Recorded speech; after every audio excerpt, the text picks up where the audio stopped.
Bienvenue à nouveau sur notre chaîne. Avant de plonger dans l'incroyable monde de l'anime, je vous invite à vous abonner à notre chaîne. Année résumé, ça sera un grand soutien pour nous pour vous donner la meilleure expérience des récaps. Aujourd'hui, nous allons découvrir un nouvel anime dont je vous laisse la chance de deviner le nom dans les commentaires. L'anime commence par l'histoire d'une orpheline nommée Shizi. Nous la voyons signer un contrat pour être vendue aux enchères. Ensuite, elle est emmenée dans une grande salle où elle est présentée comme un produit, enveloppé de fer autour du cou et des mains, avec également une chaîne métallique qui s'étend de la section qui va autour de son cou. La vente aux enchères commence à 500 000 livres. Le prix augmente lentement jusqu'à ce qu'un homme imposant entre dans la pièce et s'approche de la jeune fille et choque tout le monde en donnant une somme de 5 millions de livres. Il l'emmène dans une autre pièce où il se présente comme Elias, un être mi-bête et mi-humain, ni arnaqueur ni sorcier. Il sort un bâton de sa poche et tient la jeune fille, lui demandant de fermer les yeux en la prévenant qu'elle peut avoir des vertiges. Soudain, il se retrouve entouré de lumière, des épines et des rameaux qui poussent de la terre et les encerclent.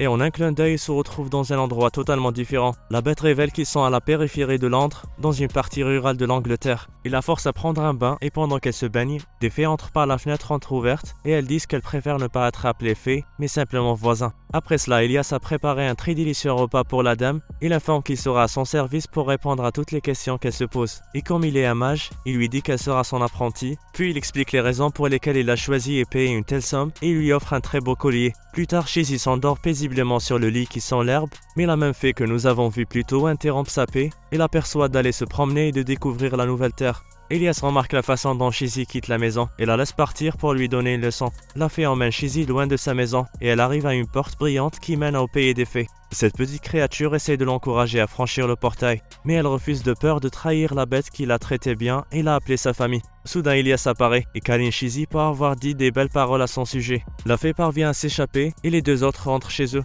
En chemin, Elias révèle qu'il veut que Shizi devienne sa femme. Le lendemain, Elias parle à Shizi de Silky, sa voisine. C'est une fée qui fait la cuisine, la lessive, nettoie et s'occupe du feu. Plus tard, pendant le petit déjeuner, la bête veut se préparer pour leur lune de miel. Après cela, ils vont faire un shopping en prétendant être un couple normal. Soudain, la fille regarde sa tête et remarque qu'il ressemble à un homme ordinaire. Elias dit qu'il aurait l'air suspect en se promenant dehors avec la tête de la bête. Alors il a utilisé la magie pour obtenir une tête normale.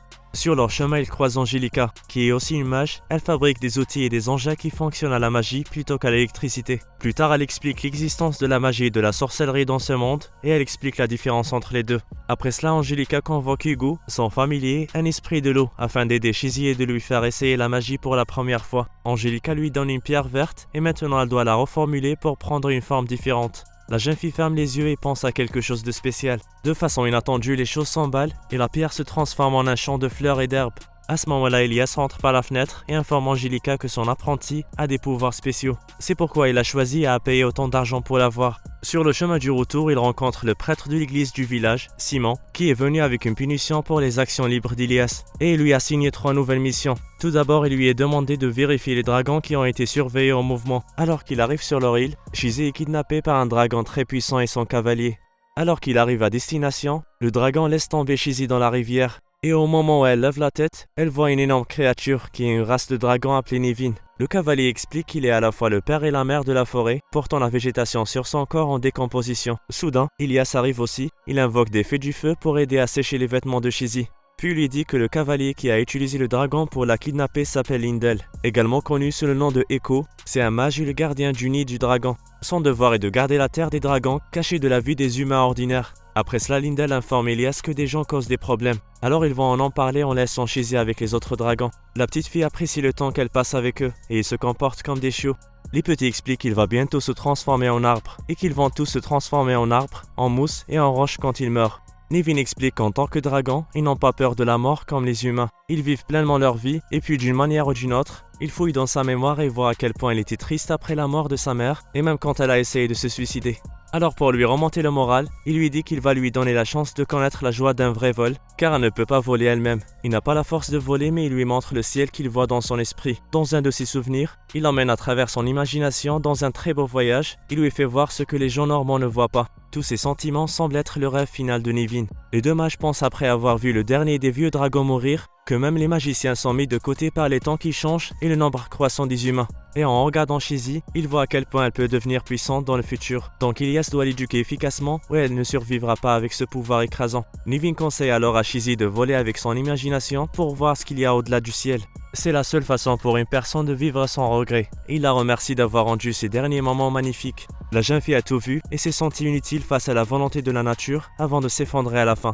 Shizzy se réveille sur les genoux d'Ilias sans savoir où elle est ni comment elle est arrivée là. Ilias l'informe qu'ils prennent le train vers leur prochaine destination pour remplir sa prochaine mission. Soudain, un chat parlant arrive et saute à côté de la fille. Il commence à expliquer que les chats possèdent 9 vies et qu'ils deviennent plus sages à chaque fois. Ils ont aussi l'idée de la reine et du royaume et le roi attend Ilias et son apprenti. En arrivant au royaume des chats, ils rencontrent leur roi, Molly, afin de parler des problèmes qu'ils rencontrent. Soudain, Ilias disparaît, laissant Shizzy seule. Elle fait la connaissance du propriétaire de Molly. Après cela, les chats l'emmènent dans un lac près de la ville. Sur leur chemin, le roi des chats raconte leur histoire. Il y a longtemps, il y avait un homme appelé Mathieu, qui aimait les tuer et les torturer. Alors le premier roi a rassemblé les chats restants, et ensemble ils l'ont attaqué et l'ont déchiqueté, mâché en morceaux et bu son sang sans pitié. Depuis lors, chaque génération de rois paye pour la vénération qu'elle reçoit en sacrifiant plusieurs de leurs vies pour contenir la corruption qui ressemble à une masse noire dans le lac. Cependant, la corruption causée par l'état des âmes qui n'ont pas été pétrifiées tente de s'échapper depuis quelques jours, et elle cherche à prendre la vie des chats et des humains. Elias et Shizzy attendent la tombée de la nuit pour se préparer à éliminer la masse noire, car elle veut essayer sa magie pour la première fois. Cependant, elle est interrompue par la dame appelée Alice et un sorcier nommé Ranfred,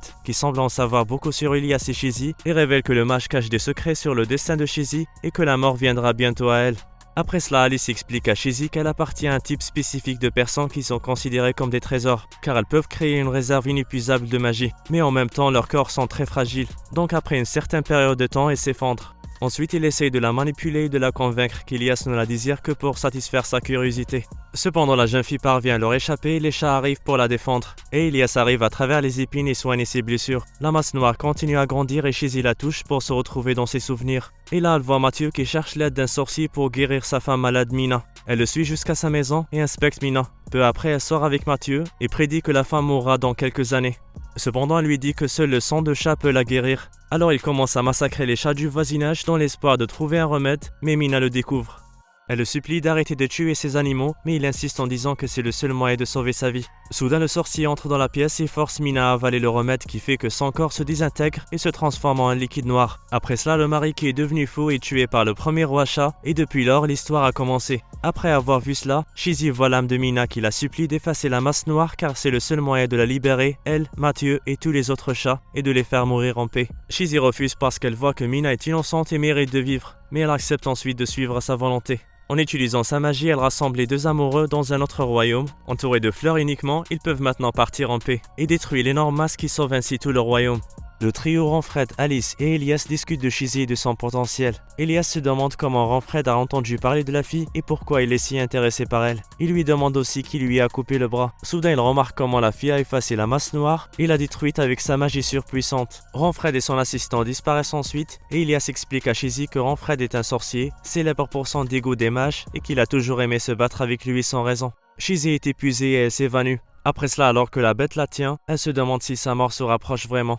L'homme répond honnêtement qu'elle mourra dans 3 ans si rien n'est fait. C'est pourquoi il n'a pas l'intention de la laisser mourir. Et ses expériences sont toutes faites dans le but de la garder en vie. Elias en parle et explique plus, mais la fille semble être fascinée par les détails de son visage, et finalement elle l'a peut-être accepté. La fille s'endort et pour se remettre de la mission épuisante qu'elle a vécue, il lui faut plus de 2 semaines. La bête et Simon lui ont préparé un lit dans un endroit sauvage car la récupération est plus rapide là-bas. Elias va la voir tous les jours avec la nourriture que celle qui lui prépare. Simon s'inquiète aussi pour elle, et les deux se disputent pendant 1 minute, jusqu'à ce que Titania apparaisse sur un cheval blanc conduit par son serviteur Spriggan. Elle est la reine des fées, celle qui commande à toutes les créatures de la nuit en Grande-Bretagne. Elle se rapproche du prêtre et le renvoie avec sa magie. Peu de temps après, le mari de Titania arrive en utilisant sa magie. Il l'aide à réveiller cette tête endormie. La beauté endormie ouvre enfin les yeux, et la première chose qu'elle fait est de courir vers sa bête. Après cela, elle apprend à connaître Titania et son mari avant qu'il ne les laisse seuls. Dans ce monde où le bien et le mal se rencontrent pour faire vivre ce couple et découvrir le monde. J'ai adoré regarder cette partie et j'espère que vous aussi les amis.